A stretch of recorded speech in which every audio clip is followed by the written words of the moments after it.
in West Virginia. Now, one of the things I feel that if you want to be proactive about it, then start hounding your House of Delegates and your senators to outlaw blood form deeds and make them obsolete. He does that stuff all the time.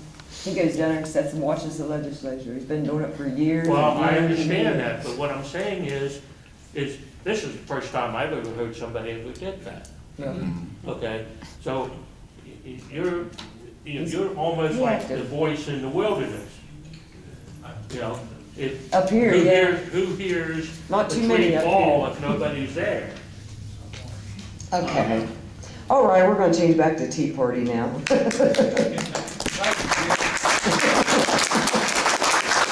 All right, I like to let everybody have their say. That's why I offered this gentleman if he would like to come up and say a few words in your... Okay, next time. I'll hold you to that. Okay.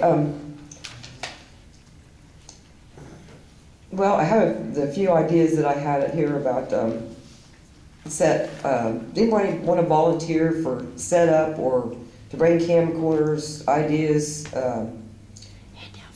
hand out flyers. Cheryl wants help out handing out flyers in the next few days. If you'd like to help with that, either see me after the meeting or stop down at Firebase Freedom at 529 Market Street, which is right after you pass, right across from St. Francis Xavier.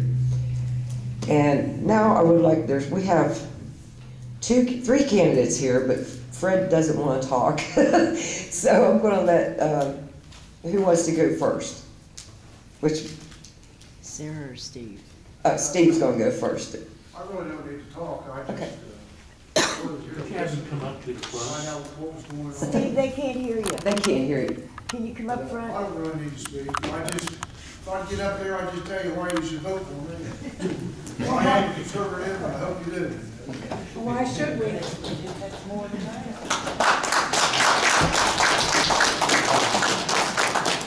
Okay, Sarah, would you like to come up and say a word?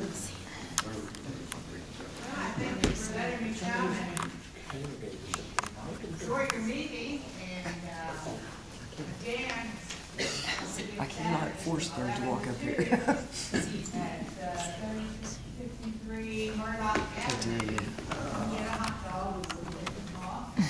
Free hot dogs. A good time.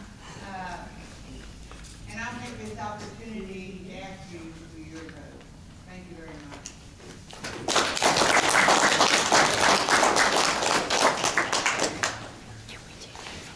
All right, does anybody else have anything they would like to talk about tonight? Yes. Okay, Ken Wines. Why don't you get a copy of the Trilateral Commission members so people can come into your office and see it? Okay, I do have that. Now, I have it on the website and I also have a copy in the office. Good. Okay. Yes, sir. Is Alan Mulligan's retirement this Saturday? That's this coming Monday. This coming Monday? Yeah. At what time? Have him join Brad Stupak. He was standing right beside, right behind that Brad Stupak when he resigned.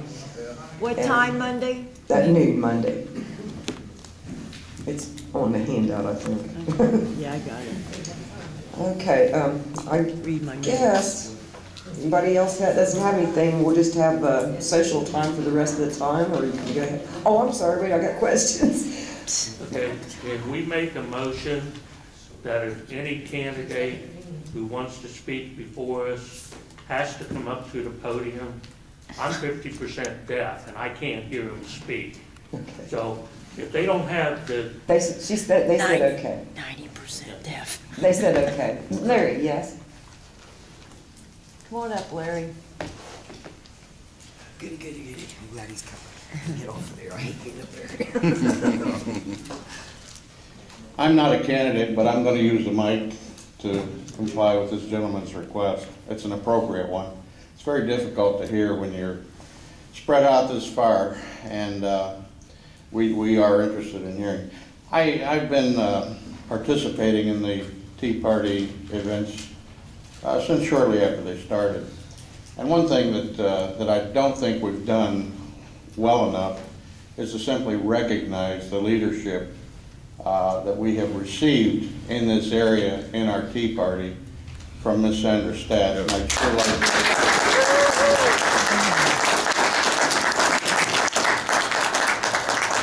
she's turned this into something very significant, getting a lot of focus from around the area, around the state, and around the country. And I'm not sure all of you really appreciate that, but I do from having seen it. And I think if you just visit the website and see some of the creative things that she does for us, you will really appreciate it. My name is Larry Chambers. I'm a nobody except a member of the Tea Party, but I did have an observation. As I look around this room today, tonight, and previously, I've noticed that I guess I like to come to this meeting because I feel young, because I see a lot of old people. Watch it. I get in trouble. Hey, Larry, you're the oldest one I see. All right, Don. The point of that little observation, though, is quite frankly, we need to reach out to some of the younger people in our lives, our family, our communities. Yes. Yes. We're doing a good job in maintaining momentum and getting the information out and educating. But the electoral process, to be successful and to get the country back in the direction it's going, needs the involvement of everybody, and especially the young ones. If you notice, a lot of the activity in the 2008 election, when our esteemed leader, the president, was voted in, a lot of the activity came from the youth. So what I would suggest to you, as you go forward, going into the primary, which is May 11th, right? May 11th is the date. When you go to the polls, and I assume everybody here will go to the polls, take a friend with you that might not otherwise go, and try to find someone who's young to bring into the activity. We don't have to tell them what to think, we just want them to think. And part of that is educating them. And you all are educated or you wouldn't be here about the issues out there. So you're the core, we are the core, reaching out to the youth of our community. And we need more activity along those lines. So next time when you come to the meeting, May the 17th? 17th, I believe. Yes. Bring somebody under 40. But even if you get somebody in their 20s, bring somebody, a young person, and let's see if we can, because by then we're going to have an opponent for Mr. Mullahan selected, and we move in a different direction, much more aggressively, much more actively at that point toward the November, and we really want to involve the youth. So try to bring, pick them up, don't invite them, bring them. Bring a young person. It could be your son or daughter, it could be a young neighbor that you know. But we need to move in the youth direction as well as maintain the activity and the excitement and the energy that's going on. One thing that I think all of us here in this group are very concerned. Healthcare has been a big issue. It's been a concern of mine as I've watched this thing unfold.